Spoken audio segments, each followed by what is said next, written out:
Haesue Jo is MA. She's a licensed marriage and family therapist with experience providing individual and family therapy in community mental health, school settings, day treatment facilities, and via teletherapy.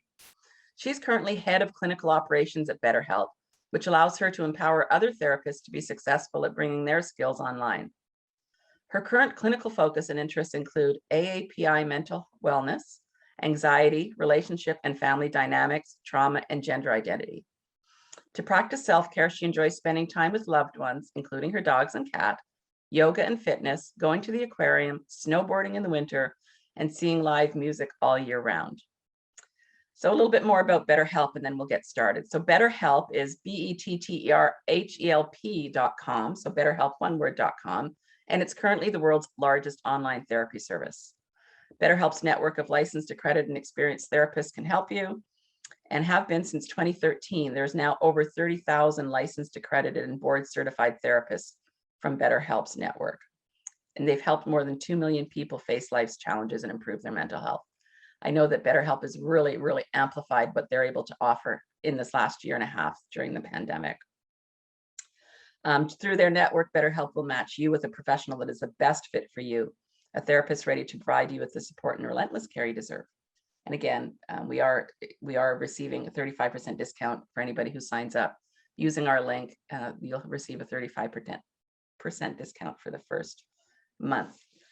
Haesue, thank you so very much for joining us. As I said earlier, we could not do these wonderful sessions, Mental Health Monday sessions that we've been doing for over a year, without people like you willing to give of your time. So thank you so much for being here. Great. Thank you so much for that wonderful introduction. Thank you so much for having me. Very honored to be here. You mentioned I like spending time with my dogs, and they certainly like spending time with me too. So I do want to let you all know they're right behind me. So I apologize in advance if they do participate at some point, since I've asked them to be quiet, but we'll see. So we're fine with dogs and kids on all of our presentations and meetings. Everyone's wonderful. Welcome. I might throw in that my cat might make an appearance as well then. So today I'm going to be talking about trauma. So you already introduced me. My name's Haesue. I'm a licensed marriage and family therapist, and I am head of clinical operations at BetterHelp. So today I'm going to be talking about trauma and how we can heal from it. I do want to give some trigger warnings, disclaimers. There are some mentions of sexual assault, abuse, and symptoms of PTSD during this presentation. I won't be getting into big details about those things, but I did want to mention that those topics will be addressed.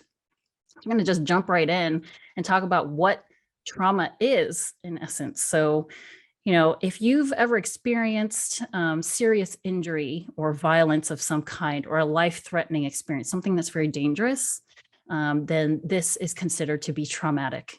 Now, even if you were not physically harmed, okay, so even if you've only just been threatened, if there's been a threat to your sense of safety, this can cause trauma as well, even if you did not find harm in what happened to you. And really it's a debilitating disruption to your sense of safety in this world. And these kinds of things that I'm talking about, car accidents, armed robbery, even assault, domestic violence, these kinds of things are now known in the field as big T trauma, but there's also something that we talk about called little or small t trauma. So these are non-life-threatening injuries, emotional abuse, even death of a loved one or a pet, bullying or harassment, whether that's at school, in the workplace, with your peers, your colleagues, loss of significant relationships. These are now also being shown to leave us with the lasting impressions of trauma. And there's a differentiation in your resilience and in coping, and it's not about the event, but it's about the person. So what I mean by that is that a group of people can experience the same thing, and it's actually going to be a small percentage of that group that may develop symptoms of post-traumatic stress disorder, or even any symptoms of having been traumatized. And there's risk factors, and there's also resilience factors that come into play for a person's identity and what might happen after they've experienced something that is traumatic. And trauma in early life, so as a child, as a baby, even an infant, somebody that's very young, somebody that's experienced this disruption to any kind of sense of safety in their developing mind while they are learning to perceive and navigate this world, trauma, becomes an early risk factor for developing many of these things that I've listed here, including more. And so by reading this list, you can see that having experienced trauma will be debilitating and impactful to your physical health and your physical wellness. Teens who have been abused or assaulted are 3 times more likely to abuse substance than their peers. And I won't get into a lot of the details around that, but I think we can all kind of guess. Somebody that has been traumatized is often very fearful of everything around them. And we might call that vigilance. Hypervigilance is constantly looking around you, not being able to ground yourself, not being able to settle or feel calm or feel regulated, stabilized. And so turning to substances can make a lot of sense when you think about this person that's trying to numb all these feelings and make the danger in their mind go away. So now I'm going to talk a bit about the manifestations of trauma. So obviously I'm not going to read this entire list here, but it's up for you to see.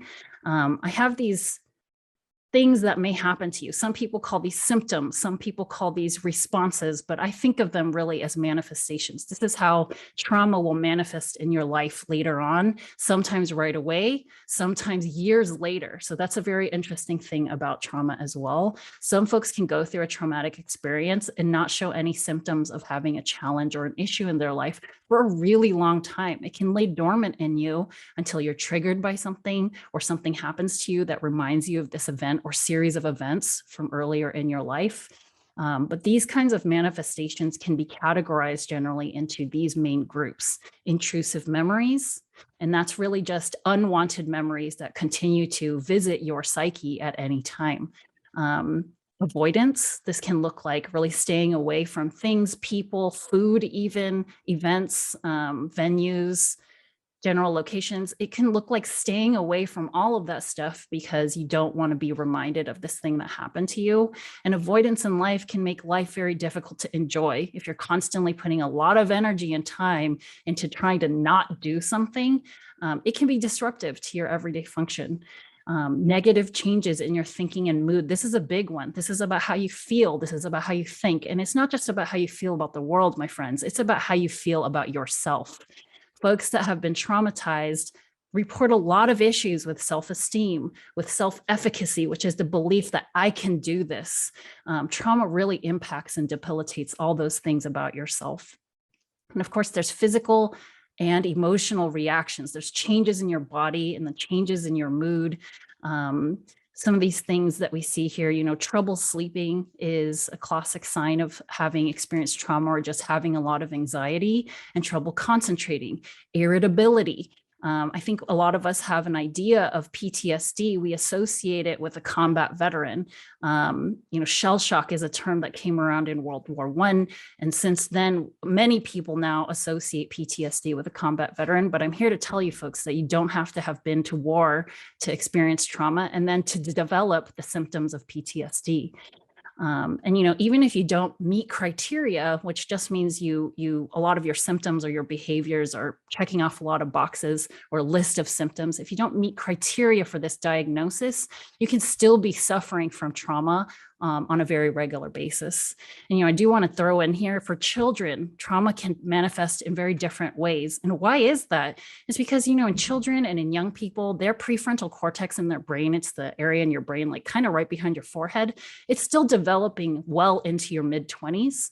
And so for somebody who is still developing psyche, still developing a very significant part of your brain that's in charge of planning ahead, empathy, emotional regulation, all that kind of stuff, it's still learning and figuring out this world.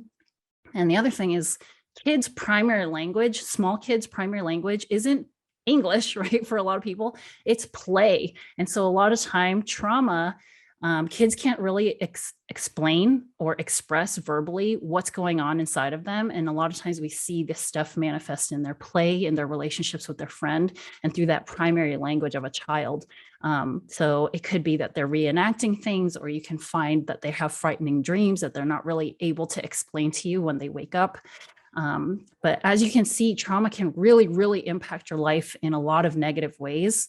And a lot of people even develop anxiety about developing these symptoms. And then on top of that, folks can also develop feelings of shame and guilt for not being able to control this stuff, or not being able to get better on their own.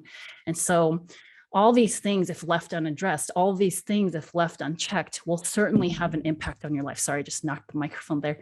And I do want to say, we've heard this phrase before, that hurt people, people that are hurt by trauma, hurt people, so it could be that somebody in your life, or maybe you've experienced it yourself, that irritability that I mentioned, or just being snappy with other people, being unkind to others, or projecting something to somebody else, displacing your feelings of anger somewhere else to somebody that didn't cause you any harm.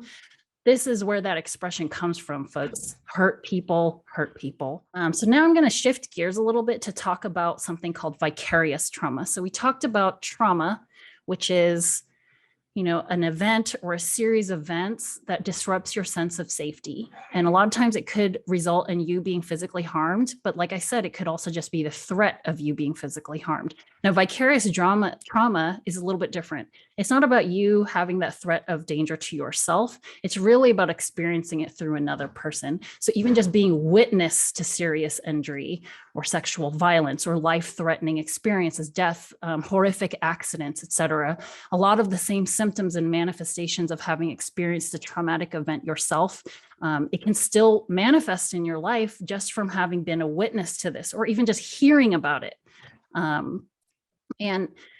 So I've listed some professions here: EMTs, firefighters, police officers, et cetera, a long list of folks. These are just some examples of professionals that are very prone to experience vicarious trauma through the job itself because of all the things that you witness.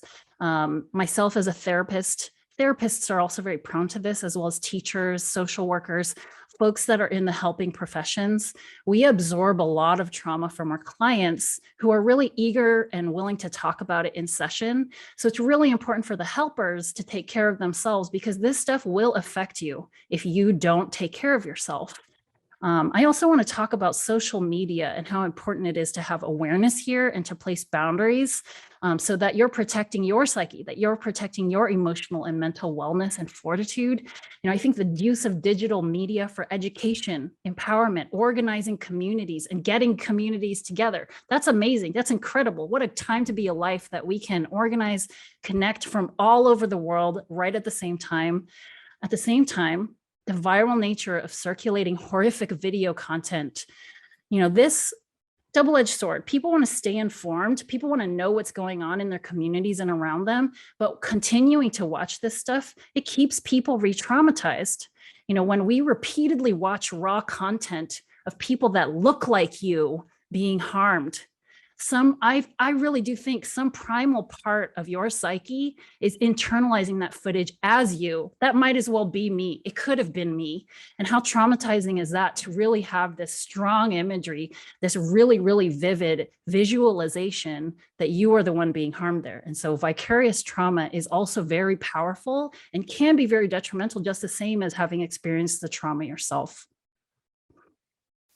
And I also wanted to speak a little bit on something called racial trauma. This is also known as race-based traumatic stress. The mental and emotional injury caused by encounters with racial bias, ethnic discrimination, racism, microaggressions, hate crimes.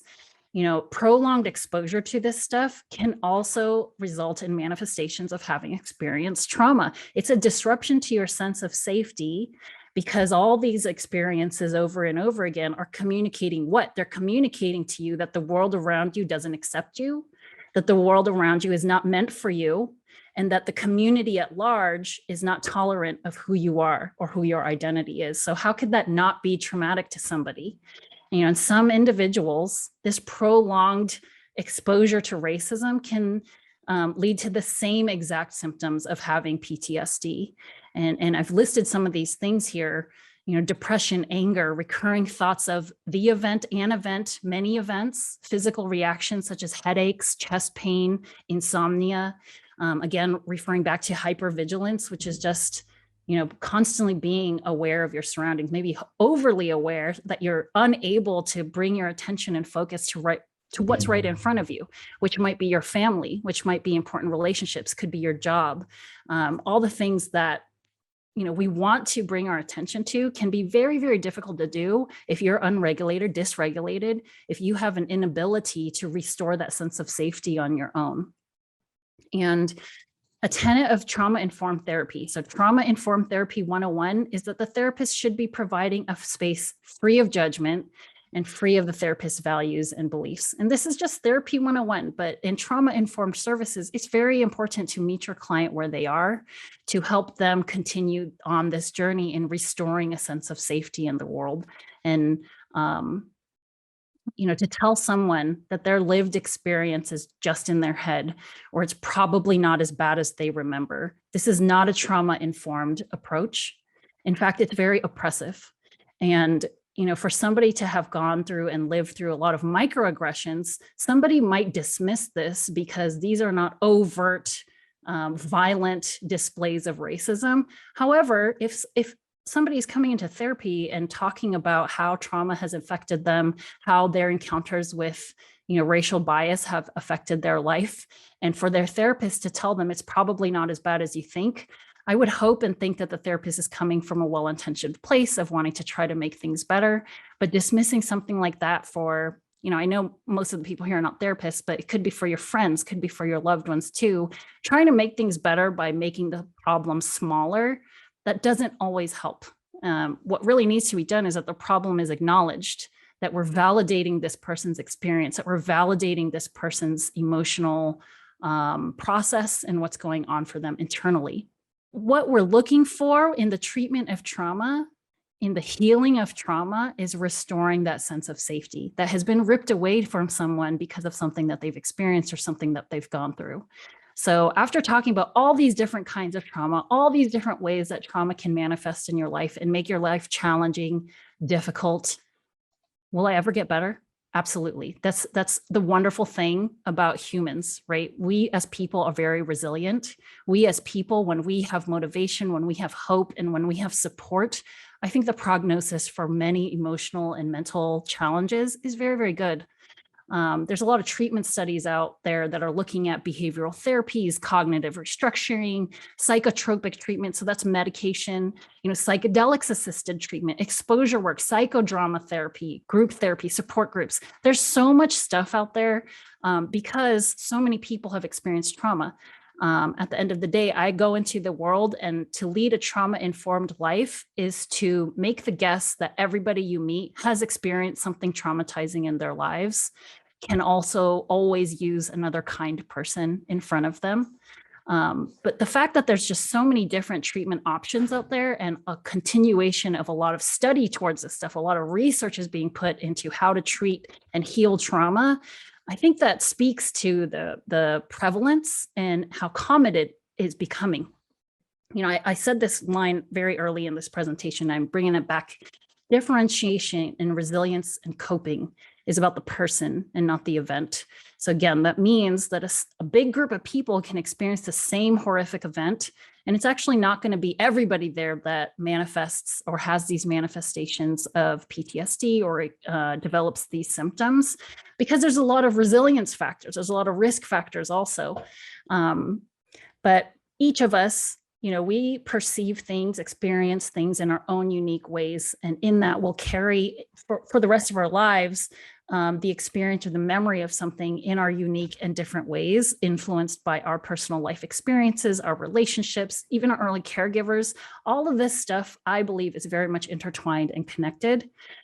We as people, if we want to reject everything that's happened to us in the past, if we want to reject our histories, I think that's also meaning that we are rejecting further growth.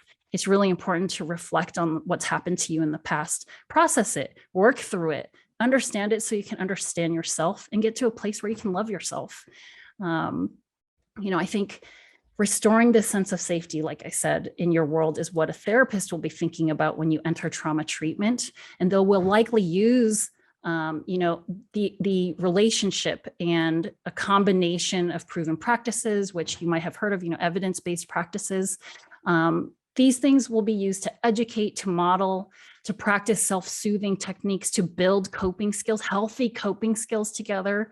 And a therapist in individual therapy for trauma treatment is going to tap into the relationship, which in the field, we call this the therapeutic alliance. But that just means the relationship that forms between you and your therapist. This relationship itself is one of the healing factors, one of the healing mechanisms of trauma. We in the field refer to basically like a good thing that happens between you and your therapist, or you and a professional trained person, as a corrective experience, right? I talked about how trauma may manifest differently for children. And I think it's really important to talk about this stuff because kids, we were all kids at some point. And as a child, most of the day and most of the time of your day, you're experiencing something for the first time. When you go to school as a small child, 5, 6 years old, all the social interactions, all the different things that you do as projects, as homework, as assignments, everything that you learn, everything is new, like everything is novel. It's hard to feel that way as an adult sometimes, but as a kid, everything is starting to shape your worldview, starting to shape the way that you perceive and navigate yourself as a person in the context of other people. Trauma in early childhood really disrupts that evolution of who you are, because now you're growing up thinking that the world is not safe, that the world is not fair, and that people are not to be trusted. So a child that has experienced trauma that now adopts this ideology can grow into an adult with significant issues in interpersonal relationships, communication stuff, job performance, confidence, self-esteem, all those things. So there is effective individual therapy modalities. Of course, therapy's been around for not a super long time, but long enough for us to have figured out that there are some things that we can be doing in the therapeutic session to help our clients. So, some of the proven and well-known treatments for trauma include cognitive processing therapy. You may have heard CPT if you study this stuff. There's exposure therapy. There's EMDR, which is, it stands for eye movement desensitization and reprocessing. So this is something that's very specialized. You'd have to find somebody that's certified to do this. But it's now known to be quite effective in treating trauma in a really short amount of time. There's also stress inoculation training, which is a type of CBT, and CBT is cognitive behavioral therapy. So all of these therapy types can and are being done effectively online. So I bring this up because we are in the world of online times right now. I'm speaking with a whole bunch of folks right now from, I'm in my house and I don't know where all of you are. I'm based in San Jose, but I think technology is an amazing thing that allows us to connect from great distances away, where we can make this human to human connection when we can't be face to face for a variety of reasons. And all of these things, like I said, are currently being done on teletherapy effectively. Anecdotally, I've seen so much feedback from folks that are doing teletherapy now that this is the best decision I've ever made. And seeing these things is really encouraging to me for folks to say, I've been in and out of offline or in-person therapy for a very long time. Folks are reporting decades in therapy. And then for them to let us know that their experience doing teletherapy is probably the most powerful, the most effective kind of treatment that they've ever had. That to me, folks, maybe it's not yet super replicated in a bunch of research studies and published in so many journals, but these anecdotal experiences and testimonials that folks share with me about their experience getting trauma treatment online through their computer or through their mobile phone, that to me is the proof. That to me is the meat and the potatoes. And in these forms of treatment, I think something that's super important for everybody to be constantly reminding themselves, practicing and talking about is self-esteem, your sense of self, your sense of self-efficacy. Remember, I said that that's the belief that I can do something, I can do this, that's self-efficacy. These pillars of identity can all suffer gravely after experiencing trauma. And I think learning to forgive, see, appreciate, and love yourself is part of this journey. I said learning to forgive yourself is part of this journey. And I think a lot of folks in recent years have made the shift into adopting digital spaces, online apps as a viable option to do a lot of really important things in your life. But for whatever reason, there's a lot of hesitancy or resistance. It's changed a lot in the last year and a half or so, but let's take us back to 2019. As recently as 2019, there was a lot of resistance still to the idea of telemedicine, teletherapy. How can a helping provider, how can a healer do their work effectively if they're not in person with their patient face to face, being able to do assessment? And yes, there are certain situations where I don't think that teletherapy can replace the in-person experience, but it's certainly a very good option for folks that may not seek this care out otherwise. And I really do think that folks that are resistant to it, they're thinking the same thing that I'm thinking, is we want the best for our patients. We want to make sure that the help and the care and the services that are being offered are the best thing that my patient can have.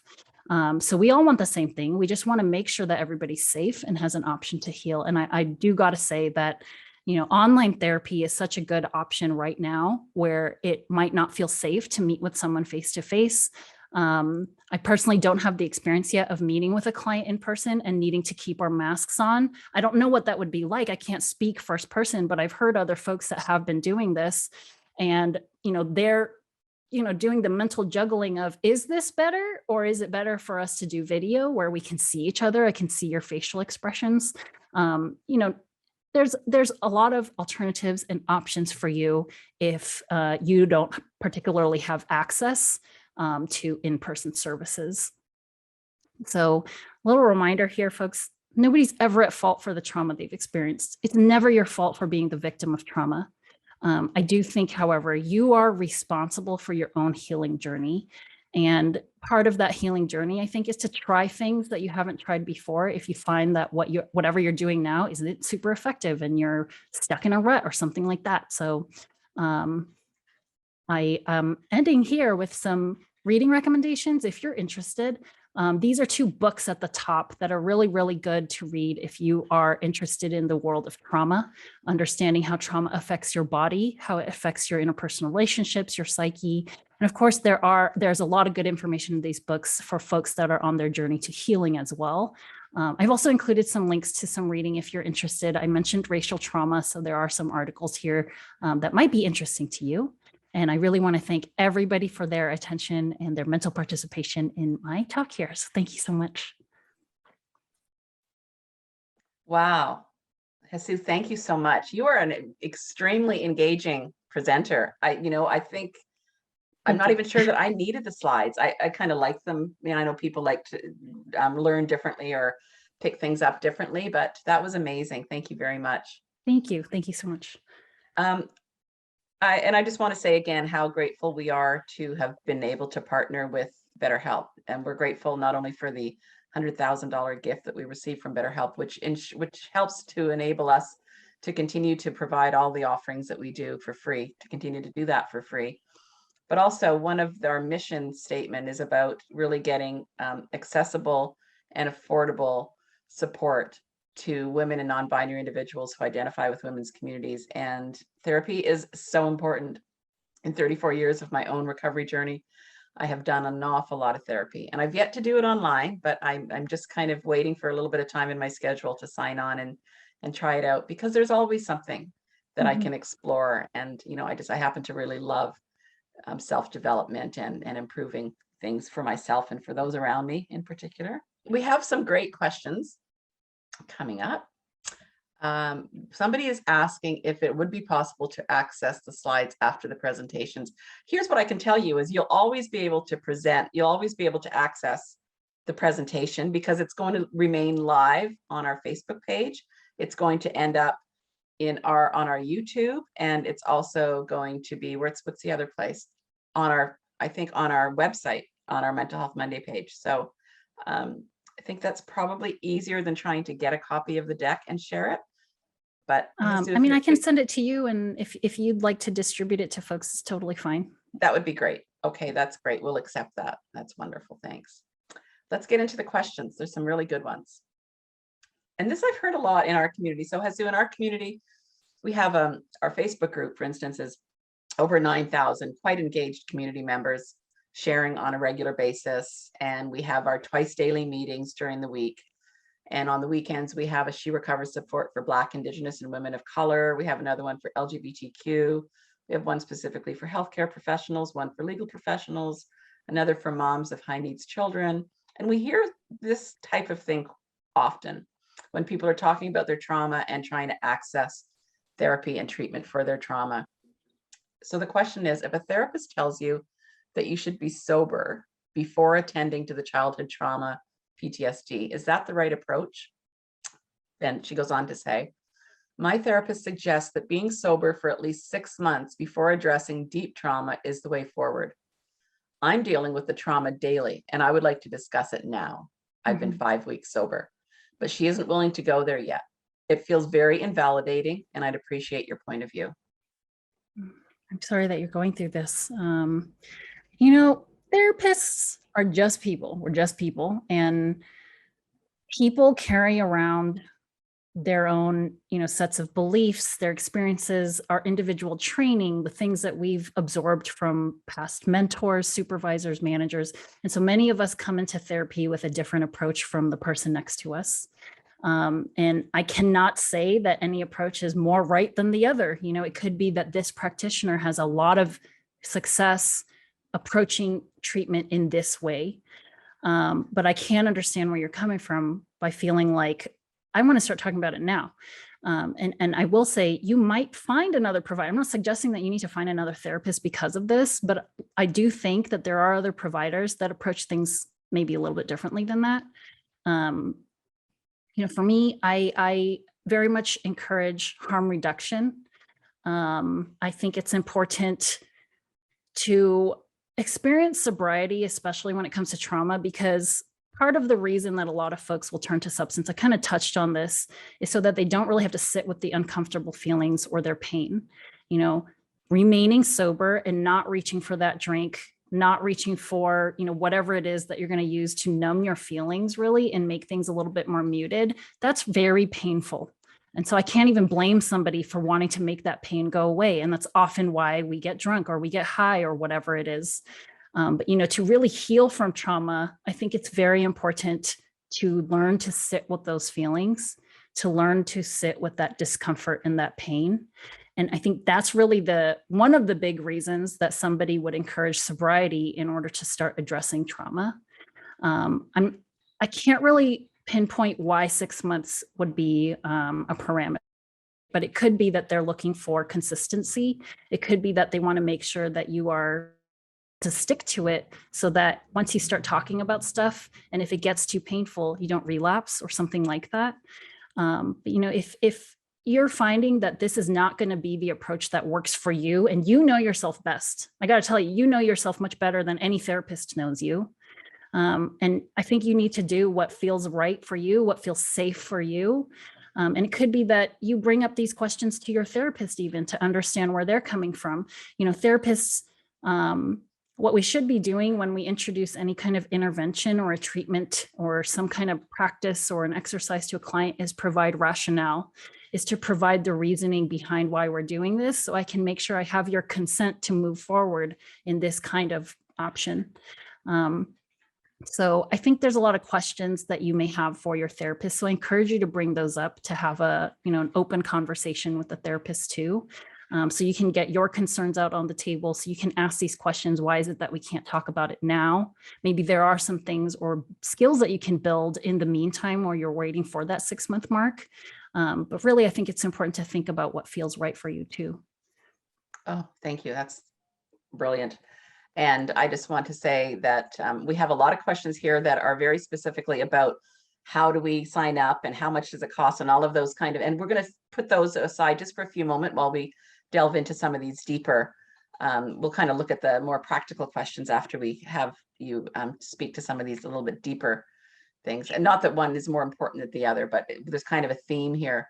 So another question is just how important it is. How important is it for you to have a good fit with a therapist? And might you, when I see this question, I think about in my own past, I know that sometimes what I've determined is not a good fit with my therapist is because I'm not ready to do some of the work.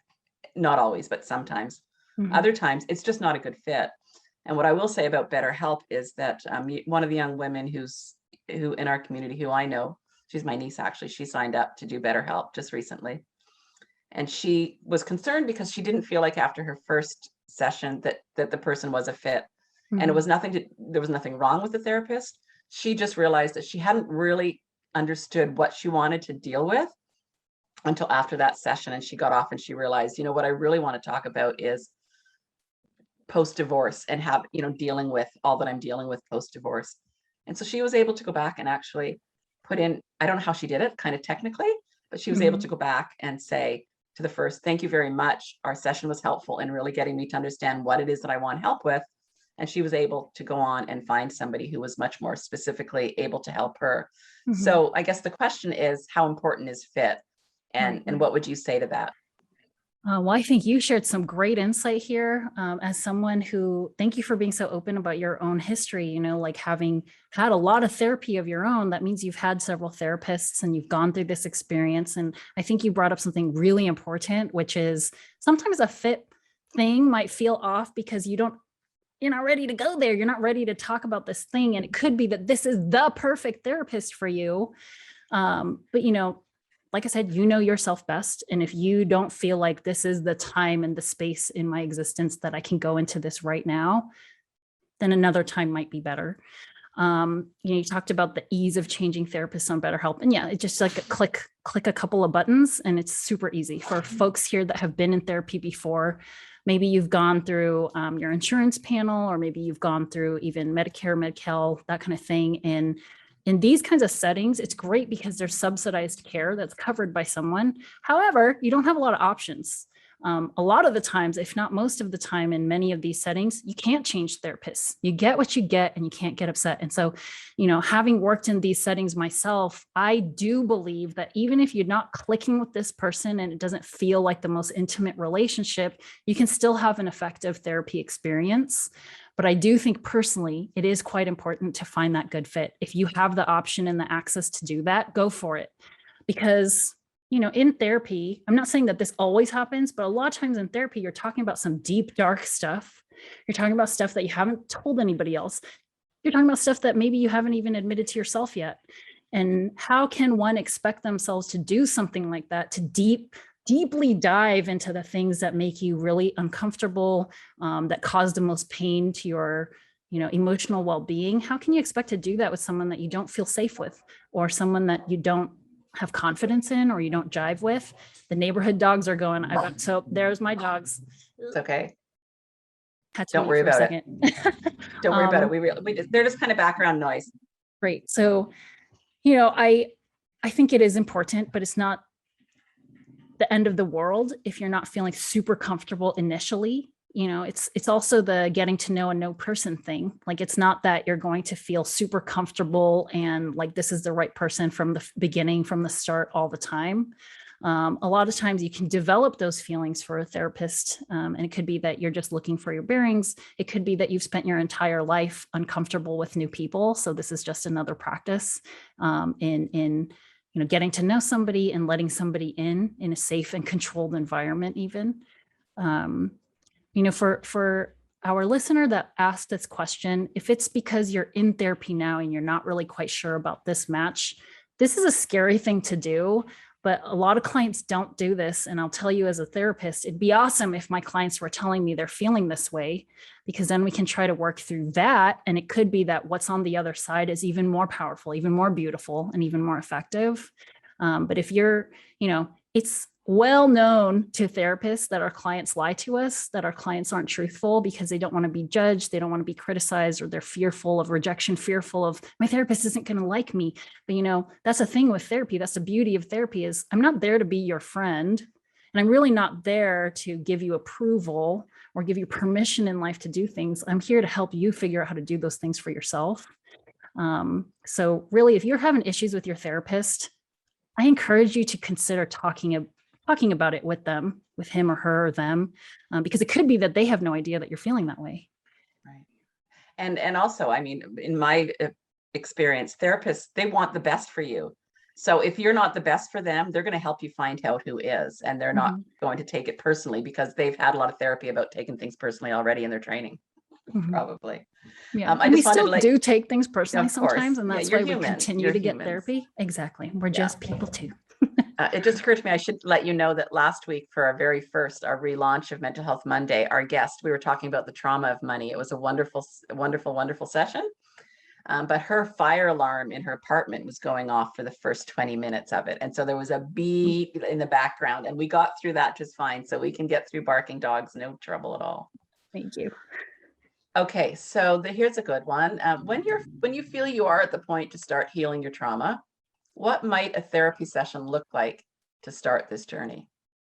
You know, a lot of times your first session, probably don't want to expect that that's where you find healing. A lot of times in the first session, you're going over a lot of paperwork. Your therapist is going to go over what's called informed consent. Consent is important in so many contexts, but in therapy, especially, you're entering a really intimate relationship where you're going to be vulnerable, where emotionally and mentally you might not always feel safe because of the stuff that you're talking about. So it's really important for your therapist to outline the risks associated with therapy, the potential benefits, so you know what may be ahead for you, and talking about housekeeping stuff, like scheduling and fees and all these things. So a lot of times that first session is not going to be about like, we're going to unpack everything that happened to you in the last 40 years and we're going to make it so that you can sleep well tonight. It could be that you don't sleep well this first day of therapy. The first few sessions is what the therapist is calling assessment. They're getting to know you. So you can expect for them to ask a lot of questions. Depending on what approach this therapist has, they might ask you a lot of questions about your family, about your relationship with your parents. They'll probably ask you about school or work, depending on what you spend your day doing. So it's a lot of assessment, getting a picture of who you are to better understand, hopefully, what your concerns are. And in that journey of looking for information about you, they're also going to be trying to identify what it is that you're here for, your goals. What are we going to be working on in this therapeutic journey together? So those are the things that you can kind of expect when you first start therapy. Is the therapist just wants to know who you are, wants to get to know you. And in that time, they're also trying to figure out, is this a good match? Because as was mentioned, a therapist wants to make sure you have what's best for you. And if they find that what you're looking for is outside of their wheelhouse, we are obligated to find referrals for you. We want to make sure that you have a provider that's knowledgeable, that's equipped, that's trained to work in the area that you're talking about. And, for the next couple of months or however long it takes, sometimes people are in therapy for years. It could be a long time to find healing if you have been living with these wounds for decades. So I do want to say that research does show us that the duration of therapy, it is very much related to the severity and chronicity of your issues. And so if you've been experiencing mental and emotional challenges for many, many years on a very severe level, like you haven't been able to work, you haven't been able to maintain good relationships, it could be that you're in therapy for quite a long time versus somebody who's going through like the adjustment of having to change positions at their job, like a lateral move or something. That is a big adjustment. But it could be that they're in therapy for far shorter than somebody who's, there for lifelong trauma. Great. Okay, let's delve in. We have some other kind of deeper questions, but let's delve into a little bit about how people can access BetterHelp. Mm-hmm. And I'll just go with the questions because they're quite specific. Somebody's wondering like what the online cost is for counseling. Is it per hour or per month? And are there any concessions? I guess that means, are there any special arrangements, perhaps? So I'm speaking specifically for BetterHelp. So if you're curious about other that's the question is specifically about great. BetterHelp. Yeah, we want everybody here is really anxious to know about BetterHelp. So these questions are all related to BetterHelp. Makes sense. That's what I know very, very well now. And, everything that I'm saying can be found on BetterHelp's website. If you go to betterhelp.com/FAQ, you can find a lot of information that you're probably looking for. But in terms of signing up, BetterHelp is a subscription-based model, which is such a weird thing when I think about it. It's very different than what many of us are used to, especially if you've been in therapy before. Traditional therapy, you're paying per session. Either you're doing something through insurance or you're literally handing a check to your therapist at the beginning or the end of the session. It's very transactional in terms of service payment. It's like a very clear thing. So with BetterHelp as a subscription-based model, you're essentially paying upfront for time time with your therapist. So the most common subscription is a monthly subscription, which is, I think it renews every 4 weeks. And I think there are other options that you can look into too, like a quarterly option or a weekly option. I think there's even an annual option, but the most standard one is the monthly option, where you're paying upfront, and it depends on what you're putting into your questionnaire, and it also depends on supply, right? So the thing about BetterHelp is you're talking to a real human on the other side. You're talking to a real licensed therapist. And in the reality of things is our network is finite. We don't have unlimited therapists. Once you get matched with your therapist, your connection to them is a little bit unlimited, but to find that person, it could be that you're looking for a specialist, a very specialized thing in a particular state, because we do adhere to state licensing as well for when it comes to matching. And if we don't have somebody that's licensed and available in the state or the location that you are, it could take a little bit longer to find that perfect match. But in any case, you're setting yourself up for a renewing and recurring subscription. And during that time, you can talk to your therapist as much as you and your therapist agree to. The standard subscription does include 1 weekly live session. And in between those live sessions, you can message through the app or the platform. The live sessions can be done over video like this. It's not through Zoom, it's through BetterHelp's actual platform. So you'd be doing it on a browser. There's also audio sessions. So you can do it on the phone, but you can also do it from your computer. And then there's live chat sessions for folks that prefer to message. And that's when you can schedule time to have your therapist's undivided attention to message back and forth. So once you're all signed up and you get matched with a therapist, they're going to do that thing I'm talking about, assessment, right? They're going to try to get to know you, and you might find in that time that they're not the best fit for you for whatever reason. Could be that you read their profile, it's not what you're looking for, or their schedule doesn't line up for the sessions that you would like. Really easy to change therapists from your account settings. We had a really good question. Somebody asked, shouldn't the first session be the client interviewing the therapist in a sense? Oh, yes. And that is definitely encouraged also. I encourage everybody here, if you've never been in therapy, to do that. And folks that have been in therapy, you've probably learned to do that over time, is you want to know pretty early on if this is the person for you too. Like, nobody wants to waste each other's time. So I would come in prepared with the things that you want to know. If it's important to you that your therapist is trained in CBT, or if it's a deal breaker to you that your therapist is a person of color, or if you must have a female therapist, something like this. These are all the things that are important for you to uphold, because you want to have an experience that feels safe and right for you.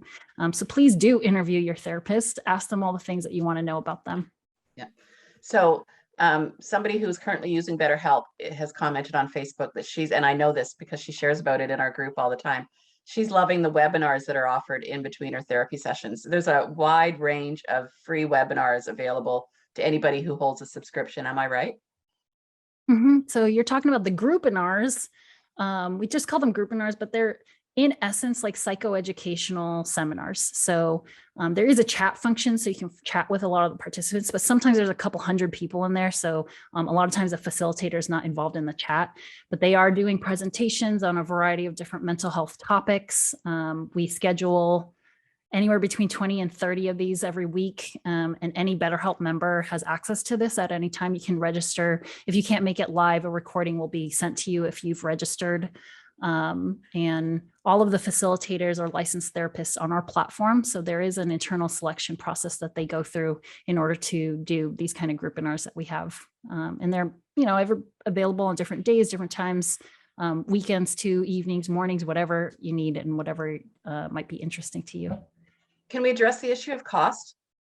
I don't know the exact cost. Exactly. There's a range. So it's going to be dependent on like these things I said, but I think the monthly subscription ranges from $260 to a little over $300. And so when you're looking at a $260 a month subscription plan, that breaks down to $65 a week. And if you're having a live session every week, this comparatively to other options out there can be quite affordable. Depending on, whatever you have access to. We don't bill insurance companies directly, so that's important for you to know. However, I've seen a number of people now, many people that successfully submit their invoices to their insurance providers as claims for reimbursement. But the Yeah, price really does range. And I think you mentioned that you're in Canada, so it's going to look a yes. little bit different for you too. It'd be Yeah, and in probably my head higher. somehow, I think I looked at something that led me to tell somebody that the cost would be like $80 to $110 Canadian That sounds right. per I'm so session sorry. or I didn't something. prepare the cost Yeah, information. you know what, we can bet, but here's the thing. What you're talking about for cost, and then they get 35% off of that. So Right, in my, right. like where I translated the last time somebody asked me and I looked as far as I could, it was like, you're basically paying, you could be paying as little as $50 per session. That was, I think, Canadian. And we don't want cost to be a barrier. So if you are finding that you are unable to continue because of financial hardship, please email us. Please email contact@betterhelp.com and to inquire further about financial assistance, because we do offer financial aid, because we don't want cost to be the reason that you're not getting the help that you need. That's amazing. And also just a reminder to anybody who's considering signing up, and I hope some of you are, I know some of you are, be sure to use our link if you want to access the 35% off. And so somebody else was asking, where is this available? And my understanding is it's anywhere, right? Like in the UK, if you're in the Yes. UK or Australia or Canada or the United States. Yes. So we are US based. And so the majority of the therapists are US based. Many of them are working with international members. So they've learned to navigate the time difference stuff, and it can be a little bit tricky sometimes, reality. But we have a lot of providers that are working with folks all over the world, and it's limited just to language, right? So even therapists that can speak other languages are open to folks in those places. And then we've recently started adding providers from the UK as well to help with, a lot of things, including time difference stuff, but even just like cultural values that become important in play. So we're hoping to continue expanding, but right now the majority of the therapists are based in the US. And if you're looking specifically for a therapist of color, can you request that or LGBTQ? Yes. So when you're going through the sign up stuff, the beginning of is our questionnaire is a bunch of questions about you. And then you'll have a screen in which you can talk about the things that you're looking for in your therapist. So person of color, gender of therapist, expertise, background, and other demographics, such as you can even narrow it down by age of your therapist, or whether they practice from a Christian frame. We also have focuses on, you mentioned LGBTQ community, and we have options to search for that too. And then ultimately, if you're finding that you need extra assistance, you want somebody to personally help you with this, you can also email our team and somebody can help you narrow down that search as well. That's incredible. It's a contract, it's a monthly contract or a quarterly or an annual? What is a subscription plan? Sorry, it's not a contract. So right. If you cancel in the middle, that's totally fine. And you can request a prorated refund for any time that's left on there. That's incredible. That the exact question was, am I able to cancel at any time? Do I renew with the same therapist each month? Yes. You'll stay matched with the same therapist unless you change therapists. So if you end up changing therapists super frequently, that would be the only reason you're not matched with the same one. And then, again, occasionally the reality is therapists have things that come up in their lives, and it could be that they need to stop practicing for whatever reason, or they're taking a break. So sometimes that can happen, but it's pretty rare. Yeah. And as I said, this young woman who I was speaking to switched over, like after her first one. She's now working with another therapist, and she said it was really seamless and easy. Mm-hmm. Let me see. It's 11:59, and I have one more question, I think, and then I'm gonna, and that is, where is it here? Somebody was asking, is there a way to be in our She Recovers groups if they're not on Facebook? Yes, you can join our online groups. If you go on our webpage, go to online programs, and underneath it, it's, oh, sorry, Kelly, it's Together Online, and that will give you the schedule and the direct links to our online meetings. So they're available for you there. And okay, so the final question is just, how do I know what kind of therapy I need? And I think you've probably answered this. You may not know exactly what type of therapy. Yeah, you might not know. I know most of us are now pretty interested in self-research. So it could be that you are searching for your presenting concerns or manifestations or symptoms, whatever you want to call it, whatever it is that you're going through. Even just a quick Google search can start helping you identify what's going on briefly. And then, a simple search of what type of therapy is most effective for fill in the blank. You're going to find a lot of info out there now. There's so much literature that exists and a lot of people that are producing content around all of this. So I think it's much easier today than it was 10 years ago to self-educate when it comes to mental health. I believe you. That's great. Wonderful. Thank you. And I'm sorry that we don't have time for all of the other questions. There were a few more. Please check out. Well, I would love to have you back, Haesue. I just really would love to have you again. Maybe we could talk Thank about a you. different Yeah. topic, but it would be wonderful to have you back. I really want to thank you very much. I want to remind everybody to check out if you go to our BetterHelp on our homepage, you'll see where you can link directly to the BetterHelp platform as well as to our partner page where we describe our partnership. Next week, we're going to be talking about the power of story in recovery. So that will be next Monday. And if you go onto our website again, under online programs, you can see all of our upcoming Mental Health Monday programs as well as past. And this one should also be up there too. I think we're okay. I just really want to thank you again, Haesue. It was just loved having you. Look forward to having you again. Thank you, everybody, for your great questions. And if you are needing other information, just please reach out on our Facebook page in one of our groups. You can drop a question if you're with us on our public page now. And we look forward to helping you hook you up with BetterHelp if that's what you're looking for, or answering any other questions that you may have.